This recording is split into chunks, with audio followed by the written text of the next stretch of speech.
సజీవం నుంచి నిన్ను స్తుతించే అవకాశం ఇచ్చావు దేవా. అందుని బట్టి మీకు స్తోత్రాలు చెల్లిస్తున్నాను తండ్రి. ఆ పెద్దవులతో కాక దేవా మా హృదయాలతో నిన్ను స్తుతించే అవకాశం దయచేయండి తండ్రి.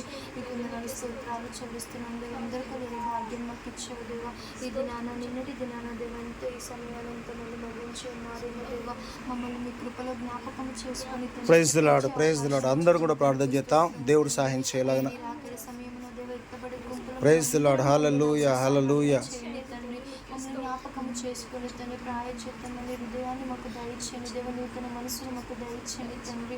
పాటల ద్వారా వాక్యం ద్వారా మహిమ పొందినందుకు నీకు స్తోత్రాలు తండ్రి. ఇతరుల గురించి ప్రార్థించే భాగ్యం మాకు ఇచ్చావు దేవ. నీకు వందనాలు స్తోత్రాలు చెల్లిస్తున్నాను దేవ. ప్రార్థించిన ప్రతి ఒక్కరి ప్రార్థన మీరు ఆలకించాలని నమ్ముచున్నాను దేవ. నీకు వందనాలు చెల్లిస్తున్నాను దేవ. యవనస్తులు ఎంతో ముఖ్యము దేవ. నీ యొక్క పని కొరకు వాడబడాలని సమయించండి దేవ. సంఘంలో ఉన్న యవనస్తులను జ్ఞాపకం చేసుకుని ప్రతి ఒక్కరిని దేవని పనికొచ్చే పాత్రగా వాడుకోమని ప్రార్థిస్తున్నాను దేవ. నీకు వందనాలు చెల్లిస్తున్నాను తండ్రి. నీ పనిలో వాడబడాలని సహాయం చేయండి దేవ. నీ కోసం నా తండ్రి దేవానికి స్తోత్రం. హల్లెలూయా, నీకే స్తోత్రం. మనకు ఒక బాధ్యత ఉంది అని పిల్లరా. ఆశా వర్కర్ల గురించి, కార్మికుల గురించి, భవనాలు నిర్మాణంలో కార్మికుల గురించి, జిహెచ్ఎంసీ పరిధిలో అధికారుల గురించి, అందులో ఉద్యోగం చేస్తున్న అధికారుల గురించి మన బాధ్యత ప్రార్థన చేయాలా. రాజుల గురించి ప్రార్థన చేయాలి, అధికారుల గురించి ప్రార్థన చేయాలా. దేవుడు క్షమాన్ని కోరుకుంటున్నాడు, శాపాన్ని కాదు కోరాడు దేవుడు. దేవుడు క్షమాన్ని కోరుతున్నాడు. అందరూ బాగుండాలి, అందులో మనం అందులో మనం ఉండాలి. దేవునికి మహిమ కలుగునుగాక. హల్లెలూయా, స్తోత్రం, స్తోత్రం. హల్లెలూయా, స్తోత్రం, స్తోత్రం. భారతదేశంలో తండ్రి పనిచేసిన ప్రతి ఒక్కరిని తన జిహెచ్ఎంసీ ప్రతి ఒక్కరిని జ్ఞాపకం చేసుకుని నా తండ్రి. వారి భారతదేశాన్ని ఎంతో శుభ్రంగా ఉంచుకుంటారు దేవ. వారి జ్ఞాపకం చేసుకొని మంచి ఆరోగ్యం ఇవ్వండి, జ్ఞానం దయచేయండి దేవ. చేసే ప్రతి పనిలో తోడై ఉండండి. స్తోత్రం, స్తోత్రం.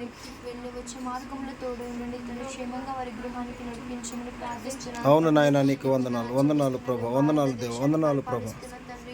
నాయకులు జ్ఞాపకం చేసుకుని వారికి మంచి జ్ఞానాన్ని, మంచి బుద్ధిని తండ్రి, మంచి ఆరోగ్యాన్ని తండ్రి. వందనాలు చెల్లిస్తున్న ప్రజల పట్ల ఎలా ఉండాలి తండ్రి, వారికి ఏవి చేయాలి, ఏవి చేయకూడదు, ఏవి మంచి ఏవి చెడు గ్రహించే మనసును దయచేయండి తండ్రి. మంచిగా తండ్రి దేశాన్ని పరిపాలించాలని సహాయం చేయమని ప్రార్థిస్తున్నాను తండ్రి. ప్రెసిడెంట్ జ్ఞాపకం చేసుకోమని ప్రార్థిస్తున్నాను తండ్రి. తనకు మంచి జ్ఞానం దయచేయండి తండ్రి. ఎలా నడిపించాలో తెలియపరచమని ప్రార్థిస్తున్నాను దేవని. వందనాలు చెల్లిస్తున్నాను తండ్రి. సంఘాన్ని దీవించండి దేవ, ఆశీర్వదించండి, అభివృద్ధి పరచండి తండ్రి. మాకు నూతన సంఘాన్ని దయచేయండి ప్రార్థిస్తున్నాను తండ్రి. నీకు వందనాలు చెల్లిస్తున్నాను తండ్రి.